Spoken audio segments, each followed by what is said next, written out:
दोस्तों, इजराइल दुनिया के सबसे छोटे देशों में से एक है, लेकिन इसकी गिनती दुनिया के सबसे शक्तिशाली देशों में से होती है। यह एक ऐसा देश है जो चारों तरफ से दुश्मन देशों से घिरा हुआ है और दुश्मन भी ऐसे हैं जो मौका मिलते ही इजराइल को किसी भी तरीके से खत्म कर देना चाहते हैं। इन सब के बावजूद 1948 में दुनिया के नक्शे पर आया यह देश अपने दुश्मनों के लिए किसी बुरे सपने से कम नहीं है। इजराइल के लोगों के बारे में कहा जाता है कि वह स्वाभिमानी और देशभक्त होते हैं और इन्हीं लोगों की देशभक्ति के कारण इजराइल आज अरब देशों की आंखों में आग डालकर उनका जवाब देता है। दोस्तों, आज हम इजराइल के बारे में कुछ ऐसे ही रोचक तत्व जिन्हें आज के समय में आप सभी को पता होना बहुत ज्यादा जरूरी है। नमस्कार दोस्तों, मेरा नाम है अभी और आप देख रहे हैं हमारा फैक्ट एफएक्स यूट्यूब चैनल। चलिए शुरू करते हैं आज की यह वीडियो। दोस्तों, इजराइल की स्थापना 14 मई 1948 को हुई थी। लंबे समय के बाद यहूदियों को फिलिस्तीन के कब्जे से आजादी मिली और एक नए स्वतंत्र राष्ट्र की स्थापना हुई जिसे इजराइल नाम दिया गया। इजराइल शब्द का प्रयोग बाइबल और उससे पहले से होता रहा है। बाइबल के अनुसार ईश्वर के फरिश्ते के साथ युद्ध करने के बाद जैकब का नाम भी इजराइल रखा गया था। इस शब्द का प्रयोग उसी समय से यहूदियों के लिए किया जाता रहा है। दोस्तों, आधिकारिक तौर पर इजराइल यहूदियों का इकलौता देश है और इस देश की एक खास नीति है। दुनिया में अगर किसी भी देश में किसी यहूदी बच्चे का जन्म होता है तो उसे ऑटोमेटिकली इजराइल की नागरिकता मिल जाएगी। यानी पूरी दुनिया में अगर कहीं भी कोई भी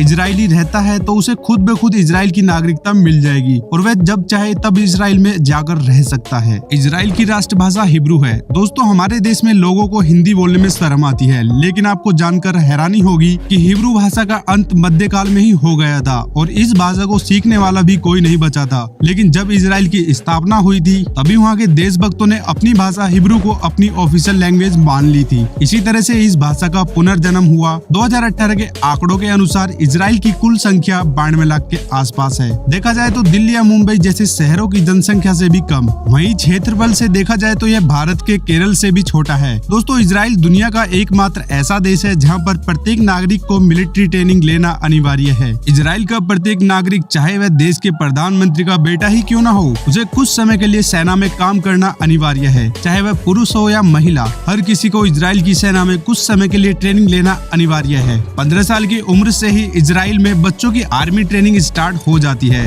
हाई स्कूल की पढ़ाई पूरी करने के बाद उन्हें अनिवार्य रूप से मिलिट्री सर्विस ज्वाइन करनी पड़ती है। वहाँ के नियम के अनुसार लड़कों को 3 साल और लड़कियों को 2 साल सेना में काम करना जरूरी होता है। इजराइल एक लोकतांत्रिक देश है, लेकिन वहाँ पर फिर भी भारत और ब्रिटेन की तरह लिखित संविधान नहीं है। वहाँ पर परंपराओं और देशवासियों की सुविधा के हिसाब से नियम कानून बनते और बदलते रहते हैं। दोस्तों, आप सभी ने साइकिल तो जरूर चलाई होगी। क्या आपने साइकिल चलाने के लिए कभी लाइसेंस बनवाए हैं? नहीं ना। लेकिन इजराइल दुनिया का एकमात्र देश है जहाँ पर आपको साइकिल चलाने के लिए लाइसेंस बनवाना अनिवार्य है। उसके अलावा इजराइल दुनिया के 9 देशों में से है जिनके पास परमाणु हथियार और सैटेलाइट सिस्टम मौजूद है। इजरायली वायुसेना दुनिया की चौथी और सबसे शक्तिशाली वायुसेना है। इजरायली वायुसेना की ताकत का अंदाजा आप इसी से लगा सकते हो कि 1976 में जब फिलिस्तीन आतंकवादियों ने इजरायली जहाज जिसमें कि 248 पैसेंजर को कैद करके युगांडा ले जाया गया, जब इजरायली सरकार के आदेश पर ऑपरेशन थंडरबोल्ट या ऑपरेशन एंड भी कहा जाता है चलाया गया। इसमें इजरायली वायुसेना अपने देश से 4000 किलोमीटर दूर युगांडा में घुसकर सिर्फ 90 मिनट में अपने सभी बंधक नागरिकों को सकुशल वापस ले आई थी।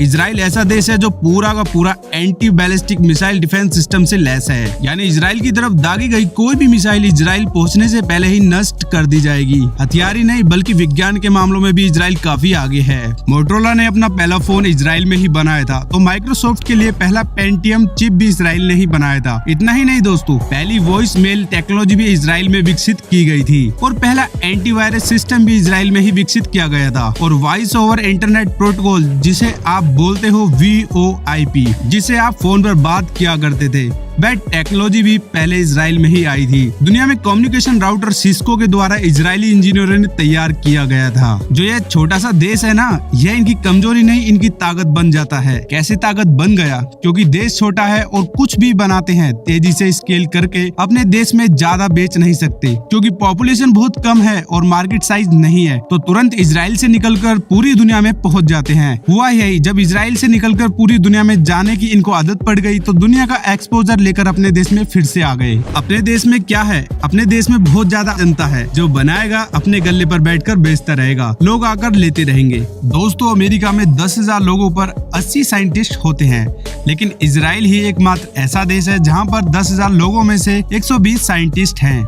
जो कि दुनिया में सबसे ज्यादा है। और यही कारण है कि दुनिया में यह लोगों को सबसे ज्यादा प्रभावित करता है कि हमारे इजराइल में आकर पैसे लगाओ और अपना बिजनेस ग्रो करो। और ये दुनिया भर से लोगों को अपने देश में न्योता देता है कि हमारे यहाँ पर स्टार्टअप करो, अगर तुम फेल भी हो जाते हो तो घबराओ मत, हम तुम्हें उसका भुगतान कर देंगे। इसी वजह से इस देश में नई नई टेक्नोलॉजी का सबसे पहले जन्म होता है। दोस्तों, इसको कोरोना की महामारी में भी इजराइल ने खुद को इस महामारी से मुक्त कर लिया, जिसे आप अंदाजा लगा सकते हो कि उस देश की विज्ञान और साइंस में भी कितनी ज्यादा पकड़ है और वहाँ की हेल्थ विभाग कितनी ज्यादा विकसित है। महान वैज्ञानिक अल्बर्ट आइंस्टीन भी यहूदी थे। उन्हें इजराइल का राष्ट्रपति बनने का ऑफर भी दिया गया था, लेकिन उन्होंने यह कहते हुए इस ऑफर को ठुकरा दिया था कि वह राजनीति के लिए नहीं बने हैं। इसके अलावा मशहूर सोशल साइट संस्थापक मार्क जुकरबर्ग भी यहूदी ही थे। दोस्तों, अपनी आजादी के समय इजराइल एक बंजर जमीन का एक हिस्सा था, जहाँ पर ना तो खेती की जा सकती थी और ना ही वहाँ पर पानी का कोई स्रोत था। लेकिन जल्द ही टेक्नोलॉजी के दम पर इजराइल खाद के मामलों में भी आत्मनिर्भर बन गया। आज के समय में इजराइल अपनी जरूरत का 93% खाद्य पदार्थ खुद ही उत्पाद करता है। इसके अलावा समुद्र के पानी को साफ करके पीना और दूसरे कामों में प्रयोग करता है। दोस्तों, इजराइल में सिर्फ 40 बुक स्टोर ही है, क्योंकि यहाँ सरकार हर व्यक्ति को किताबें मुहैया कराती है। इन सब के अलावा इजराइल में छपने वाली हर किताब कॉपी जेविश नेशनल यूनिवर्सिटी की लाइब्रेरी में जरूर रखी जाती है। दोस्तों, आज के समय में हमारे देश में किताबें बहुत ही ज्यादा महंगी हैं और स्कूल वाले तो बच्चों के पेरेंट्स को जबरदस्ती करके किताबों की खरीदारी करवाते हैं। ऐसे में हमें इजराइल से सीख लेनी चाहिए। दोस्तों, इजराइल का समुद्र सिर्फ 273 किलोमीटर लंबा है, इसके बावजूद 137 बीच है। दोस्तों, इजराइल की मोसाद दुनिया की सबसे खतरनाक इंटेलिजेंस एजेंसी मानी जाती है। मोसाद के बारे में कहा जाता है, अगर आप उसकी निगाहों में एक बार आ गए तो उसके एजेंट आपको पाताल से भी ढूंढ निकालेंगे। दोस्तों, 1972 में जर्मनी के म्यूनिक ओलंपिक गेम्स में फिलिस्तीन आतंकवादियों ने 12 इजराइल खिलाड़ियों की हत्या कर दी थी। तब इजरायली प्रधानमंत्री गोल्डा मेयर ने ऑपरेशन ब्लैक सितंबर लॉन्च किया था और मोसाद को खुली छूट दे दी थी और कहा था कि एक भी आतंकवादी नहीं बचना चाहिए। दोस्तों, अगले 22 सालों तक मोसाद के एजेंट उस आतंकवादी हमले में शामिल रहे एक एक आतंकवादी को खोज कर मारा था। दोस्तों, इजरायली सैन्य ताकत का अंदाजा आप इसी से लगा सकते हैं कि जून 1967 में जॉर्डन, सीरिया और इराक और आधा दर्जन देशों ने इजराइल पर एक साथ हमला किया था और उसने पलटवार करते हुए मात्र 6 दिनों में इन्हीं सभी को पूरी तरह से हरा दिया था। उस हार को अरब देश आज तक नहीं भूले हैं।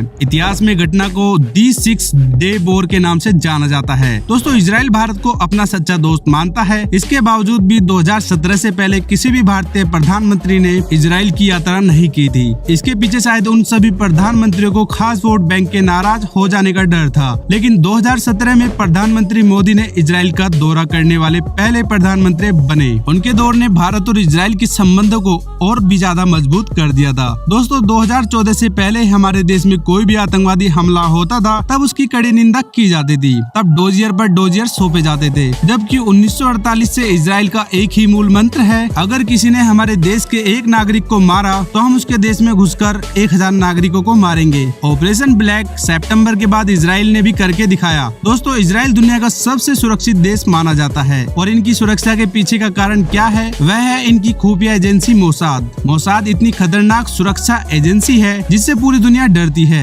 इनकी इंटेलिजेंस से। दोस्तों, इजराइल से 1 साल पहले ही हमारा देश आजाद हुआ था और विकास के मामले में आज हम कहाँ हैं और इजराइल कहाँ है, यह आप सभी को पता है। हम सभी को भी इजरायली नागरिकों से सीख लेनी चाहिए और अपने देश की तरक्की में पूरा योगदान देना चाहिए। तो दोस्तों, आज की वीडियो में सिर्फ इतना ही। वीडियो पसंद आई हो तो इसे लाइक करें और अपने दोस्तों को शेयर करना ना भूलिए। चैनल को सब्सक्राइब करना तो बिल्कुल मत भूलिएगा और इसे आज ही सब्सक्राइब करें और बेल आइकन दबाना बिल्कुल ना भूले। मिलते हैं एक और शानदार वीडियो में, तब तक के लिए bye bye, take care, God bless you.